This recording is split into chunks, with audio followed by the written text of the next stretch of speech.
بسم اللہ الرحمن الرحیم الحمد للہ رب العالمین والصلاة والسلام علی اشرف الانبیاء وسادۃ الاتقیاء وسید المرسلین سیدنا وحبیبنا محمد وعلی آلہ واہل بیتہ وصحبہ اجمعین اما بعد فقد قال اللہ تبارک وتعالی فَابْعَثُوا أَحَدَكُمْ بِوَرِقِكُمْ هَذِهِ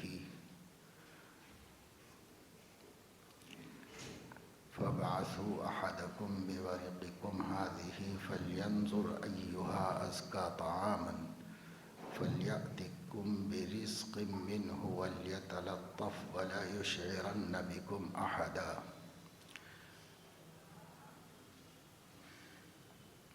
إنهم إن يظهروا عليكم يرجموكم أو يعيدوكم في ملتهم ولن تفلحوا إذا أبدا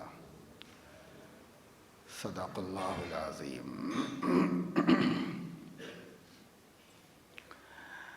فتنوں کے حالات میں اور مشکل ایام میں دین کے لیے اور ایمان کے لیے آزمائش کی گھڑیوں میں سورہ کہف کی خاص طور سے تلاوت کرنے کی اہمیت بتائی گئی ہے۔ جمعہ کے دن عام طور سے سورہ کہف کی تلاوت کی جاتی ہے۔ اس سورت کی برکتوں میں سے ایک برکت یہ بھی ہے کہ اس سورت کو تلاوت کرنے والا دجال کی شرارتوں اور سازشوں سے محفوظ رہتا ہے،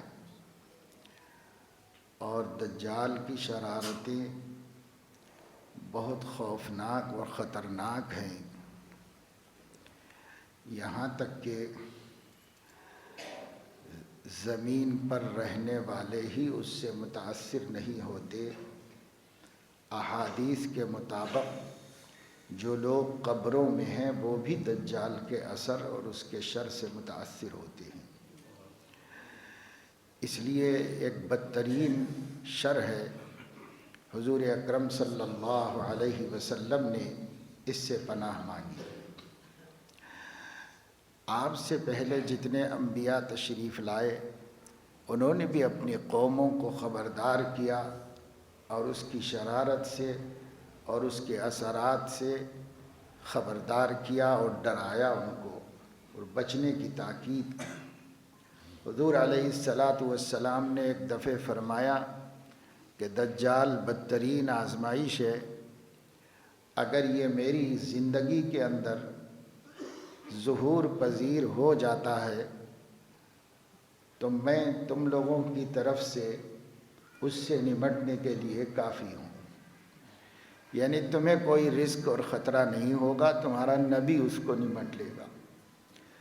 لیکن اگر وہ میرے بعد ظاہر ہو تو پھر میں اللہ تبارک و تعالی شانہ کے ذمے میں تم لوگوں کو کر دیتا ہوں کہ اللہ رب العزت اس کے شر سے اور اس کے ضرر سے تم لوگوں کو محفوظ رکھے۔ تو حضور علیہ السلام نے بھی دیگر انبیاء کی طرح دجال سے ڈرایا۔ فرق یہ بتایا کہ ان لوگوں نے صرف دجال سے ڈرایا ہے اور میں اس کی شکل، شباہت، کچھ حرکتیں، کچھ پہچان یہ بھی تم لوگوں کو بتا رہا ہوں کہ وہ کس کس طرح سے گمراہ کرے گا، دھوکہ دے گا۔ حضور اکرم صلی اللہ علیہ وسلم نے فرمایا کہ ایک آدمی کو وہ ناراض ہو کر نہ ماننے کی وجہ سے قتل کر دے گا اور لوگوں سے کہے گا کہ اگر اس کو میں تمہارے سامنے قتل کر دوں اور قتل کر دینے کے بعد دوبارہ زندہ کر دوں تو کیا تم میری خدائی کو تسلیم کرو گے؟ تو لوگ کہیں گے کہ ہاں، جب تو جلائے گا، مارے گا تو یہ تو خدا کی صفت ہے، ہم مان لیں گے کہ تو بھی خدا ہے یا تو ہی خدا ہے۔ تو وہ ایک آدمی کو جو اس سے بحث کر رہا ہوگا اور اس کو جھوٹا قرار دے رہا ہوگا اس کو قتل کر دے گا، اور قتل کر کے 2 ٹکڑے کر دے گا۔ لوگوں کے اطمینان کے لیے ایک آدمی کو اس کے 2 ٹکڑوں کے بیچ میں چلائے گا بھی، تاکہ یقین ہو جائے کہ اس کے 2 ٹکڑے کر دیے گئے اور یہ مر گیا۔ پھر اس کے بعد وہ اسے حکم دے گا تو وہ زندہ ہو کے کھڑا ہو جائے گا، اور جب وہ زندہ ہو کے کھڑا ہو جائے گا تو اس سے پوچھے گا اب بھی تو مجھے خدا مانتا ہے کہ نہیں مانتا ہے؟ تو وہ اس کے جواب میں کہے گا اب تو مجھے اور بھی زیادہ یقین ہو گیا کہ تو دجال ہے۔ اس کے بعد وہ دوبارہ قتل کرنا چاہے گا تو اس کے قتل پر اللہ اس کو قدرت نہیں دیں گے، وہ اس مسلمان کو قتل نہیں کر سکے گا۔ تو جو لوگ ثابت قدم ہیں اور جو ثابت قدم رہیں گے، جو اپنے اعتقاد پر مضبوطی سے جمے ہوئے رہیں گے، جن کا یقین، جن کا ایمان اور حضور اکرم صلی اللہ تعالی علیہ وسلم کی خبروں پر جن کو ایسا یقین حاصل ہوگا، اس قدر اطمینان حاصل ہوگا کہ وہ کسی بڑی سے بڑی چیز کو دیکھنے کے بعد بھی متاثر نہیں ہوں گے، اور وہ حضور علیہ السلام کی خبروں کے سہارے اپنے ایمان اور اپنے یقین کی حفاظت کریں گے۔ تو جب تک ایمان اس درجے کا مضبوط نہیں ہوگا اور جب تک اس درجے کا یقین حاصل نہیں ہوگا، دجال کے فتنوں سے حفاظت کیسے ہو سکتی ہے؟ اور دجال طرح طرح سے گمراہ کرے گا۔ کمزور آدمی اور بدبدے عقیدے والا آدمی، اس کی چالیں ایسی ہیں، اس کی سازشیں ایسی ہیں کہ وہ اس کے اندر گرفتار ہو سکتا ہے اور دین ایمان سے ہاتھ دھو کے بیٹھ سکتا ہے۔ اس وجہ سے اس سورت کو پڑھنے کا حکم دیا گیا۔ اب اس سورت کو اور دجال سے کیا تعلق ہے؟ اس سورت کے اندر دراصل اللہ تبارک و تعالی شانہ نے ایسے لوگوں کے واقعات بیان فرمائے اور ایسے ایمان افروز تذکرے فرما دیے ہیں کہ ان کے پڑھنے اور سمجھنے اور ذہن میں بٹھانے اور اس کے مطابق اپنی زندگی گزارنے کی برکت سے یقین کو پختگی حاصل ہوتی ہے۔ اور اسی وجہ سے اللہ تعالیٰ نے سورت پڑھنا بھی برکت سے خالی نہیں، لیکن سمجھنا بھی تو چاہیے کہ آدمی برسہ برس سے پڑھ رہا ہے۔ کوئی بچپن میں اس کے ماں باپ نے سکھایا تھا، بتایا تھا، تب سے سورہ کہف پڑھنے کا عادی ہے۔ اب بوڑھا ہو گیا ہے لیکن سمجھا ایک دفعے بھی نہیں، صرف پڑھنے کا عادی ہے۔ تو پڑھنا بھی اگرچہ قرآن کا برکت سے خالی نہیں ہے، لیکن آخر اللہ رب العزت نے اس کے پڑھنے کا حکم کیوں دیا ہے خاص طور سے؟ تو کچھ خاص باتیں ہوں گی، ان خاص باتوں کو بغیر سمجھے جانا کیسے جائے گا؟ اس لیے اس کو خصوصیت کے ساتھ سمجھنا بھی چاہیے۔ مثلا اللہ رب العزت نے اس کا نام ہی کچھ ایسے لوگوں کی عنوان پر رکھا ہے جنہوں نے اپنے ایمان کی حفاظت کے لیے بڑی قربانیاں دی تھیں۔ اس کو سورۃ الکہف کہا جاتا ہے، اور کہف کے معنی ہیں غار کی۔ پہاڑی کے اندر جو پہاڑی سلسلے میں، یعنی چٹانوں کے سلسلے سے اس کے اندر جو ایک چھوٹا سا کمرہ بن جاتا ہے اور اس کے اندر رہائش کی جا سکتی ہے، چھپا جا سکتا ہے، ایسی کوئی جگہ ہو اس کو غار کہتے ہیں۔ اور اس کو کہف بھی عربی میں کہف کہا گیا ہے۔ جیسے جبل نور کے اوپر غار حرا ہے، اسی طریقے سے ایک بڑے پہاڑ کے دامن میں اور اس کی جڑ میں ایک اسی قسم کا کوئی کمرہ یا ٹھکانہ ملا ان لوگوں کو۔ تو کچھ بندے تھے، نوجوان تھے، موحد تھے، اللہ کی ذات عالی پر یقین رکھتے تھے، شرک سے نفرت کرتے تھے۔ ان لوگوں نے، بادشاہ مشرک تھا، فوج مشرک تھی، پورا ملک مشرک تھا، ساری قوم شرک کے کاروبار میں مبتلا تھی، اس میں سے ان لوگوں میں سے نکل کر، اس قوم میں سے نکل کر اپنے ایمان و توحید کی حفاظت کے لیے انہوں نے وہاں پناہ حاصل کی تھی۔ اس پناہ میں اللہ کی غیبی نصرتیں اور مددیں ان کو ملتی رہی تھیں، اور اسی کا ذکر اللہ رب العزت نے اس سورت میں تفصیل سے کیا ہے، اس لیے اس کا نام انہی اصحاب کہف کے حوالے سے سورۃ الکہف اللہ رب العزت نے رکھا ہے۔ یہ کہف اور یہ سورہ جس میں اللہ تبارک و تعالی شانہ نے ان لوگوں کا تفصیل سے تذکرہ فرمایا ہے، یہ بھی ایمان کو مضبوط کرنے کے واسطے اور یقین کو بنانے کے واسطے بہت معین اور مددگار واقعہ ہے۔ اس لیے اللہ تعالیٰ نے اس کو پڑھتے رہنے کے لیے فرمایا۔ جو آدمی پڑھتا رہے گا اس کے سامنے یہ حوصلے رہیں گے، جو حوصلے انگلیوں پر گنے جانے والے چند نوجوانوں کے بمقابلے کمپلیٹ گورنمنٹ کے تھے۔ مقابلے میں پوری کی پوری حکومت تھی، 20 کروڑ نہیں، مقابلے میں 20 کروڑ کے مقابلے کی بات نہیں تھی، صرف 3 یا 5 یا 7 بمقابلے پورا ملک، بمقابلے بادشاہ اور بمقابلے فوج اور بمقابلے خاندان و قبیلہ، سب ایک طرف۔ یہ 3 یا 5 یا 7 افراد تھے جنہوں نے یہ طے کیا تھا کہ ہمارا رب ایک ہے اور ہمیں شرک نہیں کرنا چاہیے، یہ شرک کے لیے آمادہ نہیں ہوئے۔ اور جب ان کی قوم شرک کے کوئی تقریب اور حفلہ منانے کے واسطے بستی سے باہر کسی جگہ پر گئی ہوئی تھی، وہاں کوئی ان کا تہوار تھا، مشرکانہ تہوار، تو ان کے دل میں آیا کہ ہم کیسے شرک کے اندر مبتلا ہو سکتے ہیں، لیکن سب کے ساتھ نکلنا پڑا ہے، سب کے ساتھ آنا پڑا ہے، اور اگر ہم اس میں شریک ہوتے ہیں تو اللہ ناراض ہو جائے گا اور ہمارا عقیدہ خراب ہو جائے گا، اور اگر نہیں شریک ہوتے ہیں تو قوم ہمیں نوٹڈ کر لے گی اور پھر ہمارے بارے میں ان کا تجسس بڑھ جائے گا۔ اب تک ہم نے جو توحید کی امانت سینوں میں چھپا کے رکھی ہوئی ہے، اس کا راز فاش ہو جائے گا۔ ایک بندے نے ہمت کی، اس نے اپنی کسی ضرورت کا بہانہ کرتے ہوئے آہستہ آہستہ وہ لوگوں سے علیحدہ ہو گیا اور جنگل بیابان کی طرف چلا گیا۔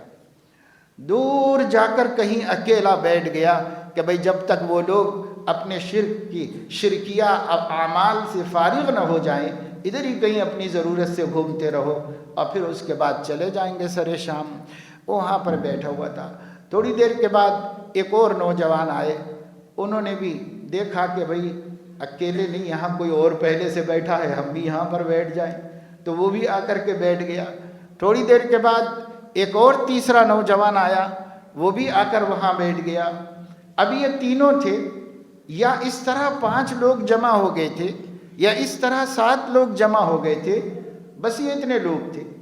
یہ لوگ بیٹھے ہوئے تھے اور کوئی کسی سے کچھ نہیں بولتا تھا، سب لوگ اپنا راز چھپا کر نکلے تھے، سب لوگ اپنے امانت توحید کی حفاظت کے واسطے مشرکوں کے ماحول سے علیحدہ ہوئے تھے، لیکن ہر ایک دوسرے سے سہما ہوا تھا، ہر ایک دوسرے سے ڈرا ہوا تھا، اور یہ سمجھتا تھا کہ کہیں میرا راز اس پر فاش نہ ہو جائے۔ ان لوگوں نے کچھ بات چیت نہیں کی، خاموش بیٹھے رہے، مگر کب تک خاموش بیٹھتے؟ ایک دوسرے کو دیکھتے تھے اور چھپ بیٹھے ہوئے تھے۔ اس میں سے کسی شخص نے ہمت کی اور اس نے کہا کہ بھائی آپ کا یہاں کیسے آنا ہوا؟ لوگ تو سب دوسری جگہ پر ہیں، سارا گاؤں ایک طرف ہے، ہم لوگ یہاں کیوں؟ آپ کیسے یہاں پر آ گئے؟ تو اس نے کہا کہ آپ بتائیے کہ آپ کیسے یہاں پر آ گئے، پہلے آپ بولو پھر ہم بولیں گے۔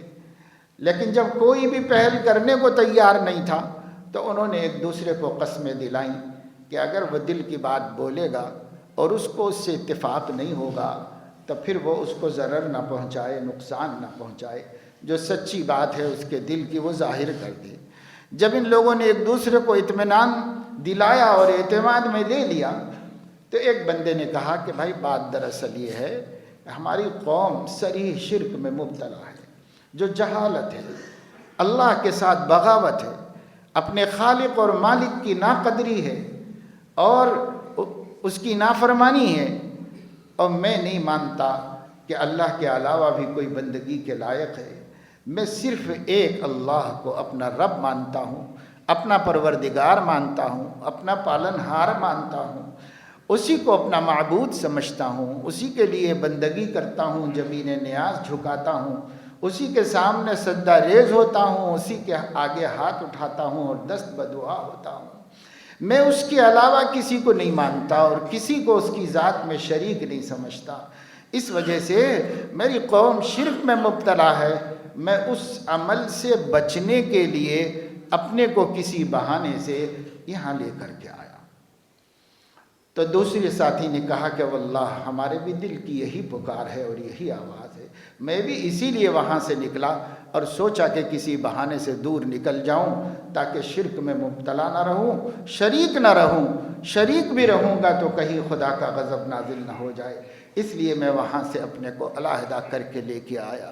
تیسرے نے کہا کہ اللہ بہتر جانتا ہے، یہی میرے من کی پکار ہے، یہی میرے دل کی آواز ہے، میں بھی اپنی توحید کی حفاظت کے واسطے شرک والے ماحول سے کٹ کے یہاں پر آ گیا کہ کسی طرح اپنے آپ کو محفوظ رکھوں اور اپنے آپ کو بچا لوں۔ اب اگر وہ 5 تھے تو 5 کا یہی منشا تھا، اور 7 تھے تو 7 کا یہی منشا تھا۔ سب نے اپنے دل کی بات بتائی اور اللہ کا کرنا یہ ہوا سب لوگ ایک ہی خیال کے نکلے۔ اس لیے اب یہ ایک موحدین کی، مومنین کی، فرما برداروں کی ایک چھوٹی سی جماعت تھی۔ قرآن کریم نے فیصلہ نہیں کیا سیقولون ثلاثۃ رابعہم کلبہم ویقولون خمسۃ سادسہم کلبہم رجما بالغیب ویقولون سبعۃ وثامنہم کلبہم۔ کم سے کم 3، کم سے کم زیادہ سے زیادہ 7، بس یہ 7 افراد ہوں گے اگر بہت ہوں گے تو۔ یہ نوجوان تھے، یہ لوگ اپنی بستی سے نکلے، ان لوگوں نے اپنے توحید کی حفاظت کی اور وہاں جا کر کے بیٹھ گئے۔ اب اس طریقے سے انہوں نے طے کر لیا کہ بھائی بستی میں واپس بھی لوٹیں گے، یہ ہمارا عقیدہ ہے، یہ ہمارا دین ایمان ہے اور ہم اسی پہ ثابت رہیں گے، اسی پہ قائم رہیں گے۔ اب چاہے ساری قوم شرک کرتی ہو، وہ ذمہ دار ہیں، لیکن ہم لوگ نہیں کریں گے۔ تو ایک قوت بنے، اگرچہ کہ 3 افراد پہ مشتمل یا 5 یا 7، پھر بھی ایک دوسرے کی ڈھارس ہوئے، پھر بھی ایک دوسرے کی تسلی اور ان کے دلوں کی تقویت کا سبب بنے۔ اب یہ لوگ بستی میں آ گئے، کسی نہ کسی طریقے سے ان کا شرک سے نفرت کرنا اور شرک کی معبدوں میں اور شرک کی عبادت گاہوں میں پوجا کے مقامات پر نہ جانا اور اس سے علیحدہ رہنا کب تک چھپا رہتا؟ چھپنے والی چیز تو نہیں تھی، کسی نہ کسی طرح ان کی لوگوں کے اور قوم کے علم میں بات آ گئی۔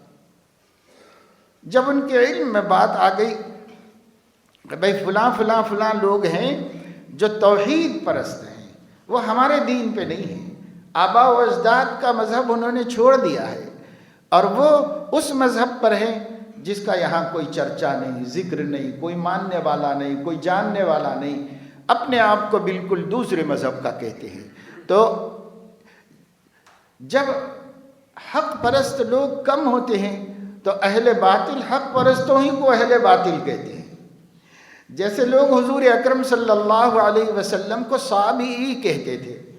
صابئی کے معنی ہے بے دین ہو جانے والا، اور اب باپ دادا کے طریقوں کو چھوڑ کر الگ ہو جانے والے کو صابئی کہتے ہیں۔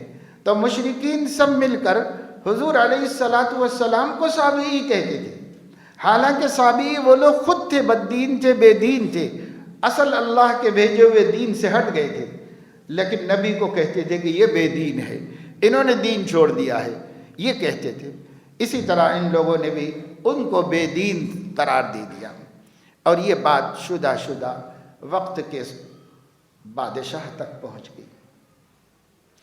بادشاہ نے ان کو طلب کروایا، پولیس انہیں اریسٹ کر کے لے گئی۔ وہ 7 آدمی تھے یا 5 یا 3، ان کو لے جا کر بادشاہ کے دربار میں کھڑا کیا گیا تھا۔ بادشاہ کا ایک رعب ہوتا ہے، اس کا ایک خوف اور دبدبا ہوتا ہے۔ بادشاہ کیونکہ جو چاہے کر سکتا ہے، چاہے تو گردن اڑا دے، چاہے تو ان کو خوفناک اور خطرناک سزاؤں میں مبتلا کرے، چاہے تو ان کے لیے جو فیصلہ کر دے۔ بادشاہ تو بادشاہ ہوتے ہیں، خاص طور سے پہلے دور کے اندر تو ان کی انا تھی، وہ جو چاہے کر سکتے تھے۔ رعایا ان کی پرسنل پراپرٹی تھی، ان کی اپنی ذاتی چیزوں کی طرح، املاک کی طرح تھی رعایا، ان کے ساتھ جو چاہے کر سکتے تھے۔ وہ ایسی جگہ پر لے جا کر کھڑا کر دیا گیا، چند نوجوانوں، 3 یا 5 یا 7، ان نوجوانوں کو کھڑا کیا گیا۔ بڑا دربار ہے، فوج کھڑی ہوئی ہے، ننگی تلواریں ہیں، مسلح افراد ہیں، بادشاہ تخت پہ بیٹھا ہوا ہے، بھیڑ کی بھیڑ پوری قوم کی جو ان کی دشمن ہے، ان کا انجام دیکھنے کے لیے جمع ہو گئی ہے۔ اور بادشاہ ان سے پوچھ رہا ہے کہ کیوں بھائی، تمہارے بارے میں میں نے سنا ہے کہ تم لوگ میری پوجا نہیں کرتے ہو اور مجھے اپنا رب نہیں مانتے ہو۔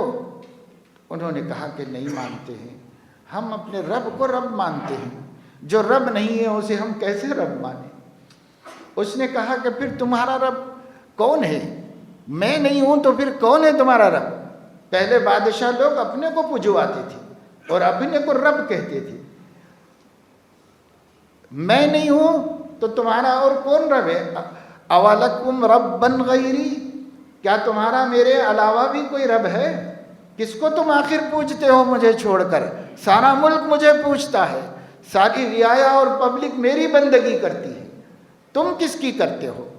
انہوں نے کہا ربنا رب السماوات والارض، ہمارا پروردگار تو وہ ہے جو ارض و سما کا پروردگار، جو زمین آسمان کا رب ہے، وہی ہمارا رب ہے۔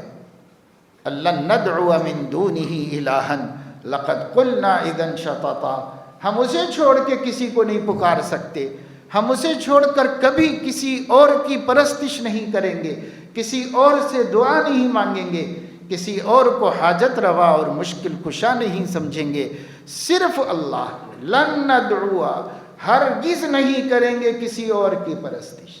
کتنا ہمارے لیے مسئلہ گمبھیر ہو جائے۔ آج مسلمانوں کی حالت دیکھیے، یہ ہے کہ پڑھا لکھا طبقہ، دانشور کہلانے والا طبقہ، وہ کہہ رہا ہے کہ ملک میں امن و امان سے رہنے کے لیے، ارے بھائی چین سے زندگی گزار لینے کے واسطے تم کو یہ مان لینے میں کیا حرج ہے کہ تم بندے ماترم کہہ دو، تم سوریہ نمسکار کہہ دو، تمہیں اس ماننے میں کیا حرج ہے؟ اور ہم سے اور بھی آگے چل کر کفر اور شرک کے مطالبے کیے جائیں اور کرنے کے لیے لوگ پر تول رہے ہیں۔ ملک جن کے ہاتھ میں ہے، جن کے قبضے میں اس وقت ملک کی پوری گردش ہو رہی ہے، جو سیاہ و سفید کے مالک بن کے بیٹھے ہوئے ہیں، جو منظر پر نہیں ہیں، پس پردہ بیٹھے ہیں، لیکن سب کچھ وہ کر رہے ہیں، تو ان کا تو ماننا یہ ہے کہ ملک میں کوئی ایسا شخص نہیں رہ سکتا جو ہمارے عقیدے سے ہٹ کر کسی عقیدے کی بات کرے، اور اگر کرنا ہے تو ظاہر نہیں کر سکتا، ظاہر میں تو سب مل کر ہم جیسے کہہ رہے ہیں ویسے رہنا پڑے گا۔ یہ باتیں لائی جا رہی ہیں، اٹھائی جا رہی ہیں، اس پر بیانات دیے جا رہے ہیں۔ بڑی بڑی شخصیتیں، جو لوگ سرکار میں داخل ہیں، جو لوگ کبھی زبان احتیاط سے کھولا کرتے تھے، کبھی حکمرانوں کے کچھ اخلاقیات تھے اور ان کے کچھ آداب اور حدود تھے کہ کم سے کم جو حکمرانی کر رہا ہے وہ تو نہیں بولتا تھا ایسی بات جو ملک میں کسی عقیدے والوں کے عقیدے کے خلاف ہو، جو ملک میں کسی کی دل آزاری کا سبب ہو۔ حکمراں حلف لیتا ہے، حکمراں قسم کھاتا ہے، پھر اس کے باوجود وہ نہیں بول سکتا تھا، کبھی کبھی زبانوں سے نکل جاتا تو وہ لوگ رجوع کرتے تھے اور ظاہری طور پر ہی صحیح وہ کہتے تھے کہ نہیں بھائی یہ ہماری رائے نہیں ہے، یہ کسی شخص نے شخصی طور پر کہہ دیا ہوگا، اپنے اوپر نہیں لیتے تھے۔ پر اب تو ایسا کچھ نہیں ہے نا، اب تو کوئی کچھ بھی بولے، حکمران صاد کر رہے ہیں۔ صاد کا مطلب صحیح ہونے کا اعلان کر رہے ہیں اپنی خاموشی کے ذریعے سے کہ ہم نہیں بولیں گے، ہم پوچھیں گے بھی نہیں، ہم مواخذہ بھی نہیں کریں گے، ہم نہیں کہیں گے کہ ایسی بات کیوں کہی، کیوں نہیں کہیں گے جبکہ خود ان کا وہی عقیدہ ہے، تو وہ کیوں کہیں گے کہ بھئی آپ نے غلط کہا؟ کس کو پکڑیں گے؟ پکڑ تو غلطی کی جاتی ہے، جب وہ غلطی نہیں مانتے تو پکڑ کس چیز کی کریں گے؟ اس لیے ایک ایسے حالات میں، ماحول کے اندر میں تک جب توحید راسخ نہیں ہوگی، رگ و ریشے میں، خون کے قطروں میں اللہ کی توحید داخل نہیں ہوگی، اس وقت تک ہم صرف نظریے کے ذریعے سے حفاظت نہیں کر سکتے۔ نظریہ بدل جاتا ہے، نظریہ مجبور ہو کر کے تبدیل ہو جاتا ہے، نظریہ لوگوں کے ماحول سے متاثر ہو کے تبدیل ہو جاتا ہے۔ ہم صرف نظریے کی بنیاد پر قائم نہیں رہ سکتے، عقیدے کی بنیاد پہ قائم رہ سکتے ہیں۔ عقیدہ بنانا پڑے گا، دل کی گہرائی میں پیوست کرنا پڑے گا۔ کوئی طاقت کتنا ہی بڑا جھونکا آ جائے، وہ ہمارے دل میں سے ہمارے عقیدے توحید کو نکال نہ سکے، اور اس کے خلاف ہماری زبان سے اگلوا نہ سکے، کہلوا نہ سکے۔ اتنا مضبوط کرنا پڑے گا، اپنا ایمان بھی اور اپنے بال بچوں کا ایمان بھی اتنا مضبوط کرنا پڑے گا۔ وقت کا بادشاہ ہے، پوری مشنری ایک طرف ہے، پوری طاقت اور قوت ایک طرف ہے، اور اس کے سامنے کھڑے ہوئے ہیں چند اللہ کے بندے جو انگلیوں پہ گنے جا سکتے ہیں، 1 2 3 4 5 6 7، بس اس سے زیادہ نہیں ہے۔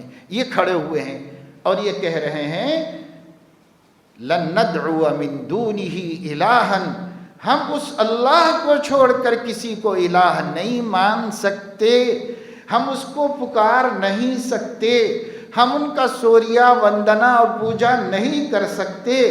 ہم تو ایک ہی ہستی ہے جس کے بندے ہیں، جس کی پوجا کرتے ہیں، جس کا وندنا کرتے ہیں، جس کو سوریہ کہتے ہیں، جس کو نمسکار کہتے ہیں، ہم اسی ایک ذات کو کہہ سکتے ہیں۔ ہم سورج کو کیوں پوجیں گے؟ ہم دھرتی کو کیوں پوجیں گے؟ ہم آسمان کو کیوں پوجیں گے؟ یہ سب ہمارے رب کی مخلوق ہے، اور رب ان کا بھی خالق ہے۔ جو سب کا خالق ہے وہ پوجنے کے قابل ہے، جو سب کا مالک ہے وہ عبادت و بندگی کرنے کے لائق ہے۔ اس لیے ہم تو نہیں مان سکتے۔ یہ لن ہے، عربی میں لن کے معنی ہرگز، ہرگز نہیں کر سکتے ہم۔ سوال ہی نہیں پیدا ہوتا بادشاہ، جو ہمارا رب ہے وہی پوجا جاتا ہے، ہم اسی کی پوجتے ہیں، اسی کی عبادت کرتے ہیں۔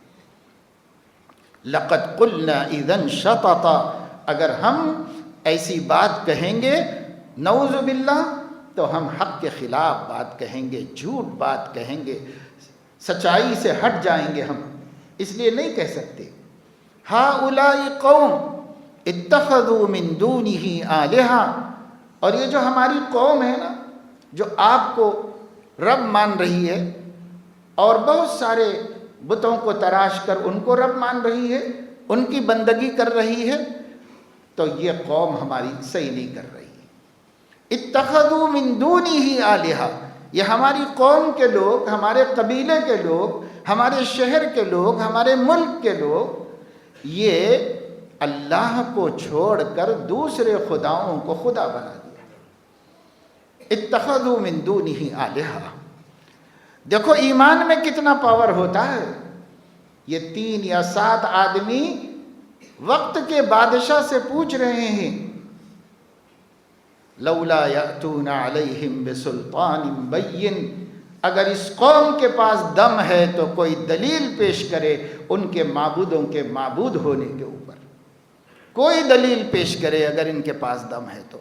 لولا یأتون علیہم بسلطان بین، کیوں نہیں کوئی کھلی بات لاتے جس کو عقل قبول کر لے کہ یہ عاجز بندے جس کو ہم نے اپنے ہاتھوں سے تراشا ہے وہ ہمارے رب ہو سکتے، جس لکڑی کو چھیل کے ہم نے ایک تصویر بنائی ہے یہ مجسمہ ہماری نفع و نقصان کا مالک ہو سکتا ہے، جس پتھر کو ہم نے اپنے ہاتھوں سے تراش کر خوبصورتی بخشی ہے یہ پتھر ہمارے زندگی موت کا مالک ہو سکتا ہے،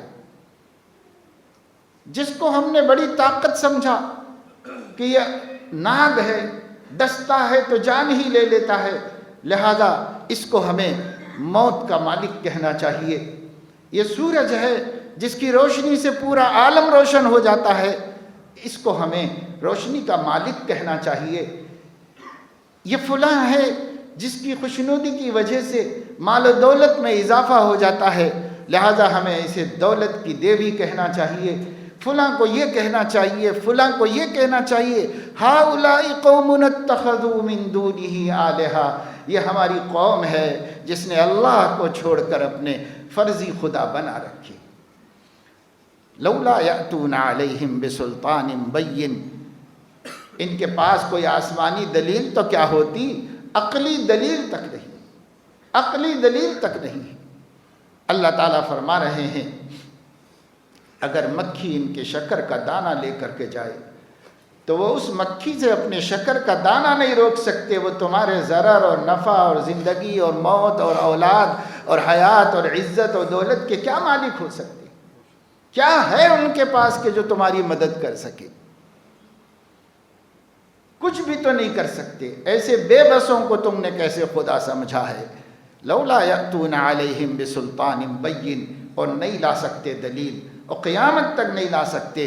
تو ومن اظلم ممن افترى علی اللہ کذبا، اس سے بڑھ کر ظالم کون ہوگا جو خدا پر بہتان باندھے کہ اس کا کوئی شریک ہے، جو خدا پر بہتان باندھے کہ اس کے ڈپارٹمنٹوں کو کوئی اپنے ہاتھ میں لیا ہوا ہے. یہ اس کا ڈپارٹمنٹ اس کے ہاتھ میں ہے، یہ ڈپارٹمنٹ اس کے ہاتھ میں ہے، یہ ڈپارٹمنٹ اس کے ہاتھ میں ہے. جو ایسی بات بولے اس سے بڑا جھوٹا کون ہو سکتا ہے، اور اس سے بڑا ظالم کون ہو سکتا ہے؟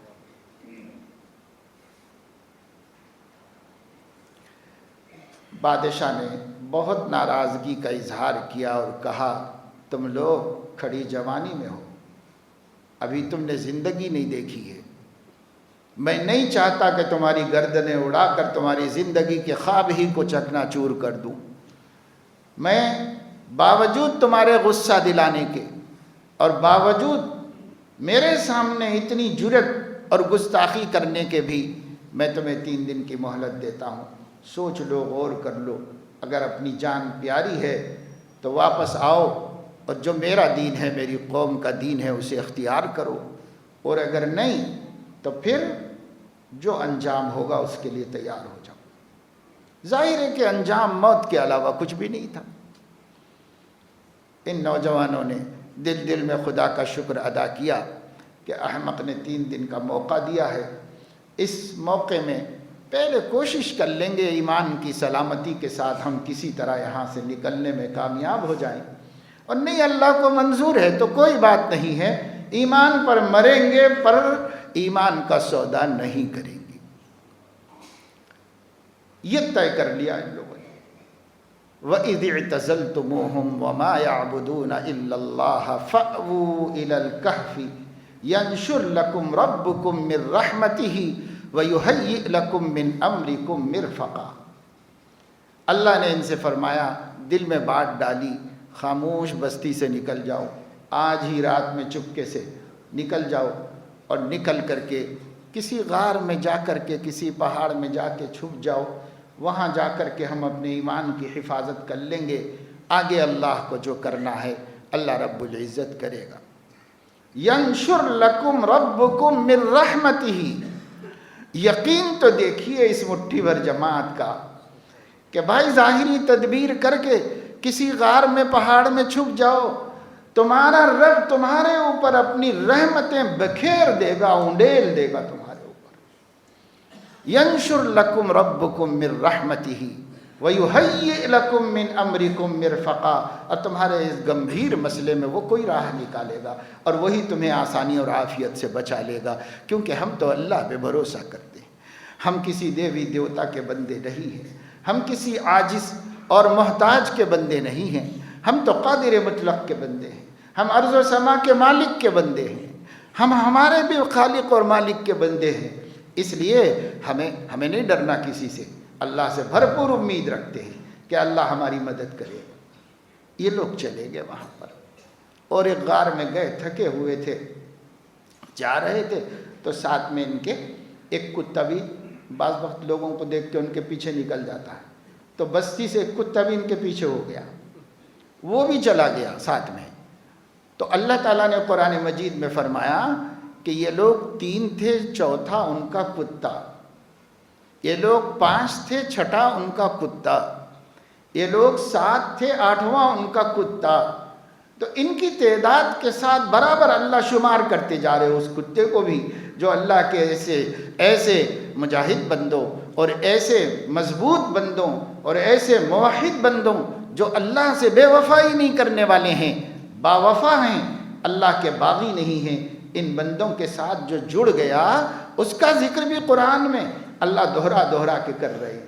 3 جن لوگوں نے کہا تو 3 تو ہیں، چوتھا کتا تھا. 5 جن لوگوں نے کہا تو 5 تو وہ ہیں، چھٹا ان کا کتا تھا. 7 جن لوگوں نے کہا تو 7 تو وہ ہیں، 8واں ان کا کتا تھا.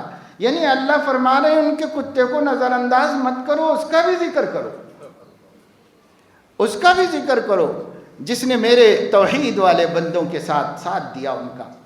اور وہ لوگ جا کے اندر غار میں لیٹ گئے تھے تھک تھکا کر کے، تو وَكَلْبُهُمْ بَاسِطٌ ذِرَاعَيْهِ بِالْوَصِيدِ، ان کا کتا 2 ہاتھ آگے رکھ کر کے، جیسا کہ وہ چوکنا رہنے کی حالت میں ہوتا ہے اور سب طرف دیکھتا رہتا ہے، وہ ان کے غار کے دہانے پر باہر کی طرف منہ کر کے جیسے چوکیدار ہو، ان کی چوکیداری کرنے کے لیے وہاں پر کلبہم باسط ذراعیہ بالوسید، اپنے پہلوؤں کو پھیلا کر کے ان کا کتا وہاں پر بیٹھا ہوا. اندر وہ لوگ آرام کر رہے ہیں، جا کر کے نیند لگ گئی، تھکے ہوئے لوگ تھے، سو گئے، اور یہ کتا بھی یہاں نگرانی کرتا ہوا ان کی وہیں پر پڑ گیا.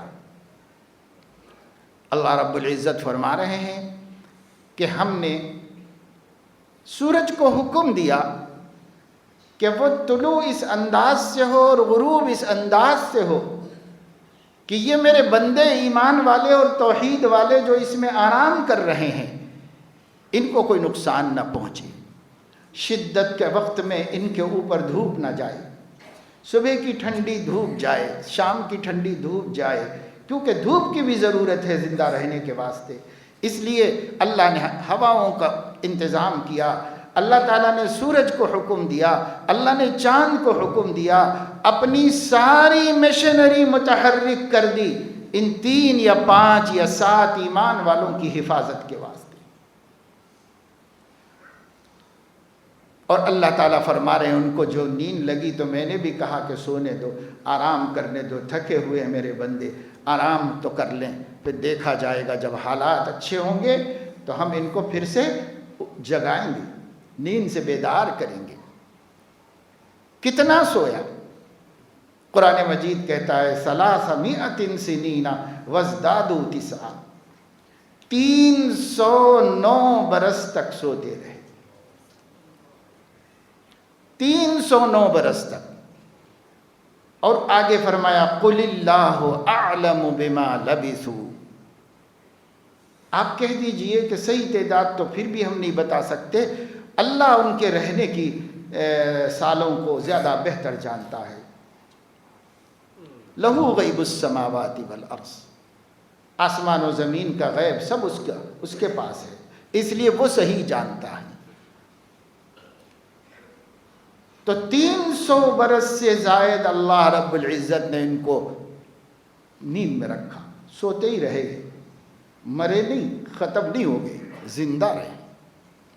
300 سال میں حکومتیں بدل جاتی ہیں، 300 سال میں حالات بدل جاتے ہیں.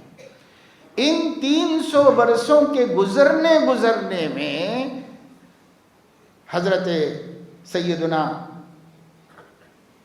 عیسیٰ علیہ نبینا وعلیہ الصلاۃ والسلام کی نبوت کا ظہور ہوا اور لوگ ایمان لائے اور ان کی دعوت پھیلی. یہ پورا شہر جو ہے، یہ سارا شہر مسلمان ہوا. اب جو بادشاہ تھا وہ بھی موحد تھا، اب جو رعایا تھی وہ بھی موحد تھی. 300 برس میں تو دنیا ادھر کی ادھر ہو جاتی، حالات بہت بدل چکے تھے.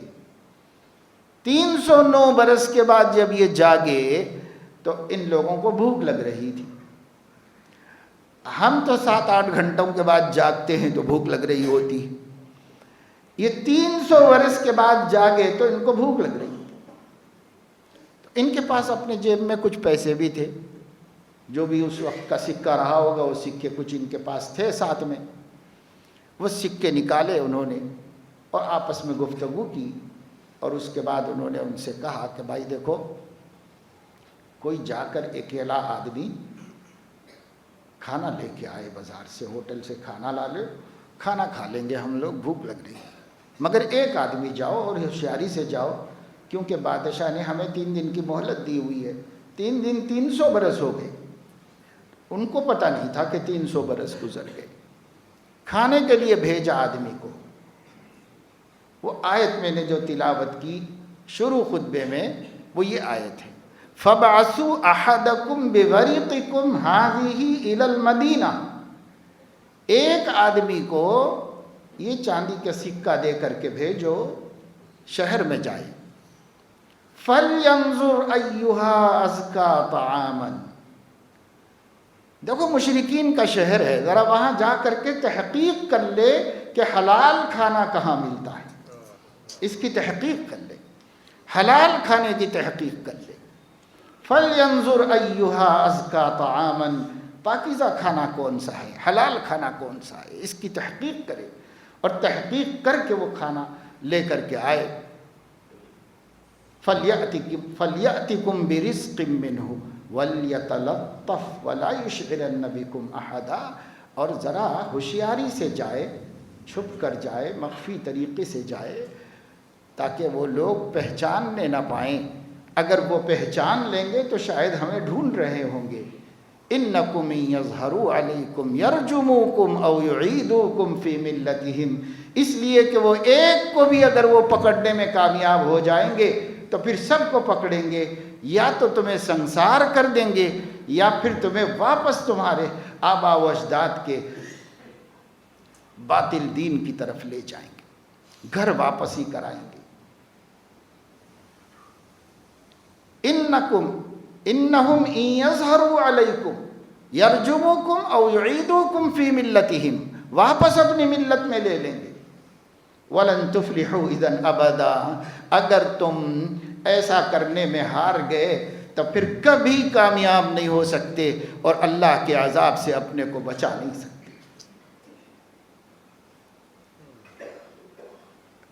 ان لوگوں کے حالات پڑھو، میں تو بہت مختصر کر کے مختصر وقت میں آپ کو ایک واقعے کی طرف سورہ کہف کے اشارہ کر دیا۔ کیوں کہا جا رہا ہے کہ سورہ کہف کی جمعے کے دن تلاوت کر لو، اگلے جمعے تک دجال کے فتنوں سے، شرور سے، آزمائشوں سے اللہ پاک تمہاری حفاظت رکھے گا، اللہ امن میں رکھے گا۔ کیوں کہا جا رہا ہے؟ تو میں نے عرض کیا شروع میں کہ یقیناً قرآن کے الفاظ اللہ رب العزت کے نازل کیے ہوئے ہیں، کلام الہی ہے، اور جب یہ کلام ہے، اور جیسا کہ تورات میں کہا گیا ہے کہ تمہارے بھائیوں کے اندر میں ایک نبی کو بھیجوں گا جس کے منہ میں اپنی بات ڈالوں گا۔ کیوں؟ اس واسطے کہ کسی کو بھی اللہ نے کلام اس کی زبان سے نہیں کروایا۔ اللہ رب العزت نے ہر نبی کو کتاب دی ہے، صرف آخری نبی کے بارے میں فرما رہے تھے کہ میں اپنے منہ کا کلام اس کے منہ میں ڈالوں گا، یعنی جو اللہ نے اپنے شان کے مطابق خود تکلم فرمایا ہے، نبی کے منہ سے وہی قرآن کا تکلم ہوا ہے۔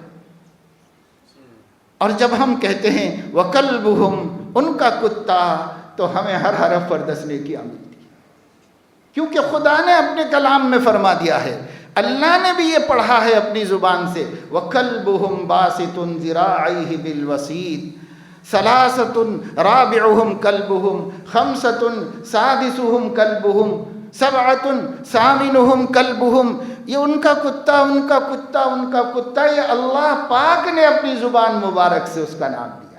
اور جب ہم بولتے ہیں تو ہمیں بھی ہر حرف پر 10 نیکیاں ملتی ہیں، یہ نہیں کہ اللہ کہو تو ہر حرف پہ 10 نیکی ملے گی اور کلبہم کہو تو نہیں ملے گی کیونکہ وہ تو ناپاک ہے۔ نہیں، کلام الہی ہونے کی وجہ سے ثواب ملے گا، اور اثر بھی ہوگا، اور نفع بھی ہوگا، اور فائدہ بھی ہوگا، لیکن حقیقی معنوں میں فائدہ جب ہوگا جب کہ سمجھیں گے بھی ہم کیوں اللہ تعالیٰ اس میں اس سورت کے پڑھنے کو کہہ رہا ہے؟ دیکھو کیسے ایمان والے لوگ ہیں، کیسے موحد لوگ ہیں، کیسے مضبوط لوگ ہیں، کتنے کمزور ہیں۔ آپ اقلیت کہتے ہیں اپنے کو، یہ اقلیت کو دیکھو، یہ یا تو 3 ہے یا 5 ہے، حد سے حد 7 ہے، زیادہ سے زیادہ 7 ہیں۔ 7 بمقابل کنٹری اور 7 بمقابل حکومت، بمقابل فوج، بمقابل طاقت، بمقابل پوری ملت، پورا قبیلے، خاندان، رشتہ دار، سب کے مقابلے میں 7 افراد ہیں۔ اللہ دکھا رہا ہے یقین ایسا بناؤ، عقیدہ اتنا مضبوط کرو، اپنا بھی کرو، اپنے بچوں کا بھی عقیدہ مضبوط کرو۔ آخر وہ بھی تو جوان تھے، اور آج کا کیا جوان ہے کہ ایک گوری چمڑی اچھی لگی، کسی کے بال لمبے لگے، کسی کی آنکھیں چمکدار دکھیں تو ایمان کا سودا کر کے اس سے شادی کرنے تیار ہے۔ آج کا یہ ایمان ہے۔ آج ہماری بیٹی معمولی نفس کی خواہشات کے لیے ایمان کا اور عقیدے کا سودا کرنے کے لیے تیار ہے، کر رہی ہیں۔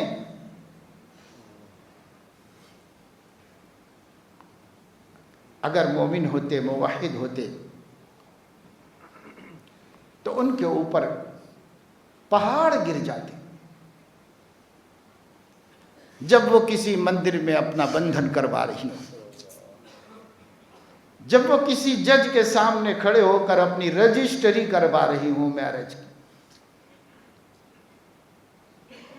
اگر ماؤں نے ان کے دلوں میں توحید کا بیج مضبوط رکھا ہوتا تو وَمَثَلُ كَلِمَةٍ طَيِّبَةٍ كَشَجَرَةٍ طَيِّبَةٍ أَصْلُهَا ثَابِتٌ وَفَرْعُهَا فِي السَّمَاءِ۔ دنیا کی کوئی طاقت اس کھجور کے درخت کو ہوا، آندھیاں، طوفان، سیلاب گرا نہیں پاتی، نہیں گرا پاتے، تا وقت کہ جان بوجھ کر اسے کاٹا نہ جائے اور اسے ختم نہ کیا جائے۔ اللہ فرما رہے ہیں، حضور علیہ السلام کے سامنے صحیح بخاری میں ہے کہ جمار کا حریرہ لایا گیا تھا، کھجور کے گوند سے بنا ہوا۔ آپ اس کو انگلیوں سے چاٹ رہے تھے اور مجلس میں فرما رہے تھے کہ کوئی درخت ایک ایسا ہوتا ہے جو رجل مومن کی مثال بن سکتا ہے، بتاؤ وہ کون سا درخت ہے؟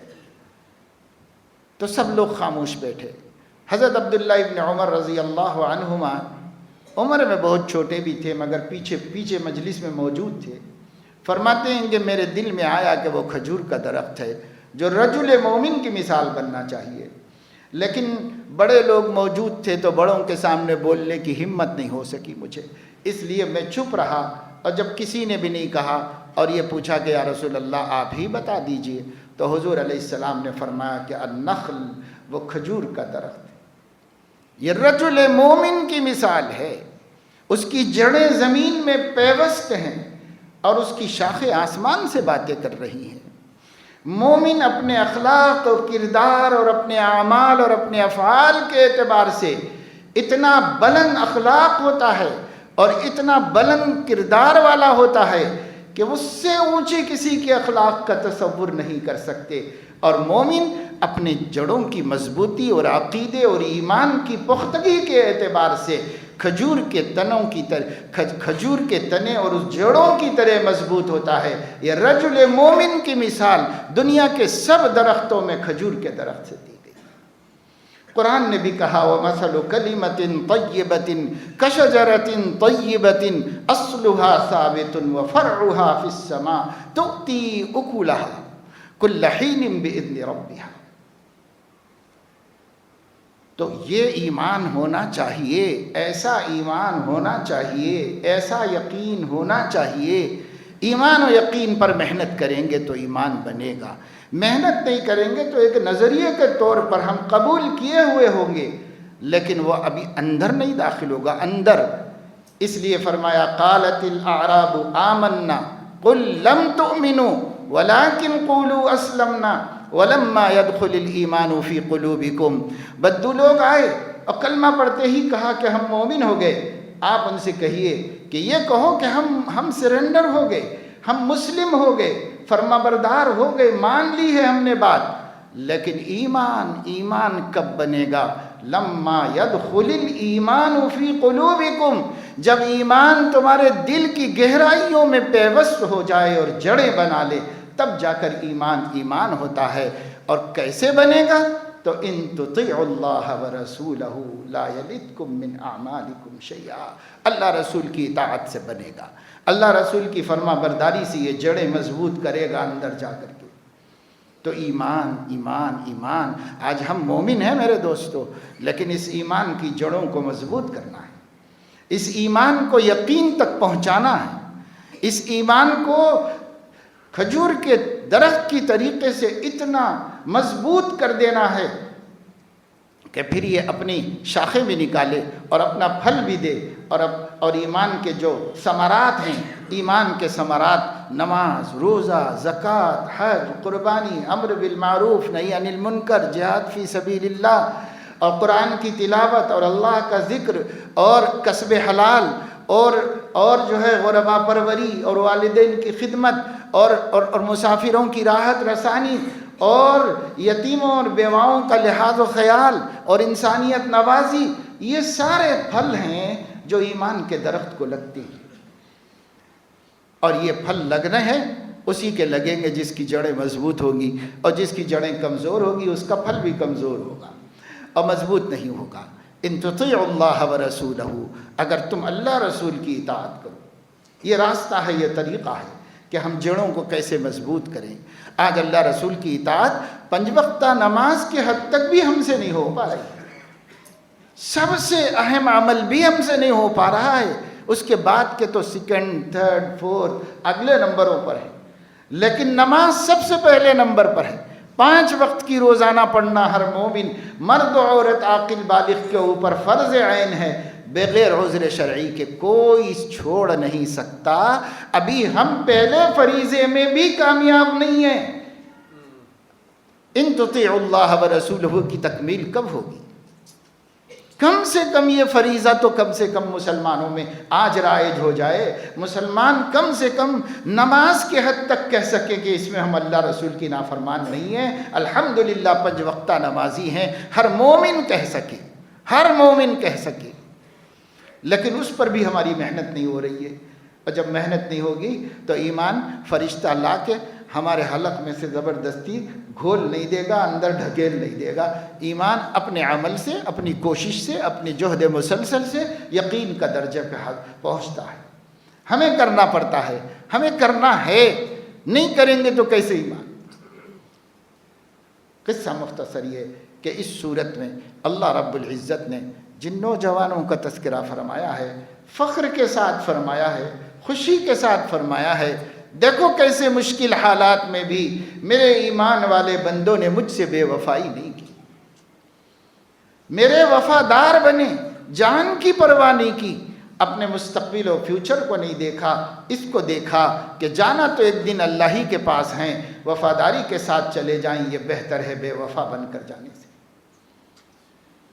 جان دی ہوئی اسی کی تھی. حق تو یہ ہے کہ حق ادا نہ ہوا، نکل جائے دم تیرے قدموں کے نیچے. یہی دل کی حسرت، یہی آرزو ہے. مومن کی اس سے بڑی کیا آرزو ہے کہ خاتمہ ایمان پر ہو جائے، موت توحید کے عقیدے پر آ جائے. من کان اول کلامہ لا الہ الا اللہ وآخر کلامہ لا الہ الا اللہ دخل الجنہ. توحید پہ مرو اور جنت میں چلے جاؤ. اس توحید کے لیے کیا کر رہے ہیں ہم؟ اس توحید کو اپنی نسلوں میں محفوظ رکھنے کے لیے کیا کر رہے ہیں؟ اس کے لیے ہماری فکریں کیا ہیں؟ کیا ہم اپنے گھروں میں اس کے لیے وقت دے رہے ہیں؟ اور کیا اس کے لیے ترتیبیں بنا رہے ہیں؟ ہم کچھ نہیں کر رہے ہیں. پھر دجال سے ہم کیسے بچیں گے اگر ہم اپنے کو بچانے کا سامان نہیں کریں گے؟ اللہ پاک اپنے فضل و کرم سے ہمیں توفیق عمل نصیب فرمائے، اور اللہ رب العزت دجال اور دجالی فتنوں سے جو اس دور میں عروج پر آ چکے ہیں، ہماری عورتوں کی، ہمارے بچوں کی حفاظت فرمائے۔ اللہ تبارک و تعالی شانہ ہمیں اپنی دی ہوئی مثالوں کو سمجھنے، اپنے آنکھوں کے سامنے رکھنے اور اس سے طاقت اور قوت حاصل کرنے کی توفیق نصیب فرمائے۔ آمین وآخر دعوانا ان الحمد للہ رب العالمین۔